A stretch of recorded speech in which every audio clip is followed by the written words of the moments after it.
బాబు జ్వరం ఉన్నారు కదా, యాంటీబయాటిక్ ఎట్లా స్టార్ట్ చేస్తారు? విన్నారు కదండి.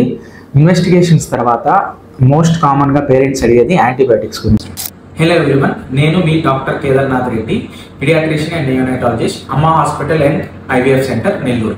ఇప్పుడు చాలా మెడికల్ షాప్స్లో ఓవర్ ది కౌంటర్ యాంటీబయాటిక్స్ అనేది మనకి జస్ట్ ప్రిస్క్రిప్షన్ లేకుండానే ఇస్తున్నారు. సో మిస్యూస్ ఆఫ్ యాంటీబయాటిక్స్ అనేది చాలా కామన్గా జరుగుతుంది. సో యాంటీబయాటిక్స్ అనేది first day of fever start చేయాల్సిన అవసరం లేదు. 80% ఆఫ్ ఫీవర్స్ వైరలే ఉంటాయి, సెల్ఫ్ లిమిటింగ్ ఉంటాయి. సో యాంటీబయాటిక్ అనేది డాక్టర్ చెప్పినప్పుడు, డాక్టర్ ప్రిస్క్రైబ్ చేసిన యాంటీబయాటిక్, డాక్టర్ ప్రిస్క్రైబ్ చేసిన డోసు వాడటం వల్ల మనము ఫ్యూచర్లో పిల్లవాడికి యాంటీబయాటిక్ రెసిస్టెన్స్ అనేది డెవలప్ కాకుండా మనము అవాయిడ్ చేయగలము. సో యూసేజ్ ఆఫ్ యాంటీబయాటిక్ అనేది పూర్తిగా డాక్టర్ యొక్క డిసిషన్ మీదకి వదిలేస్తే అది మీ పిల్లలకి చాలా ఉపయోగకరంగా ఉంటుంది.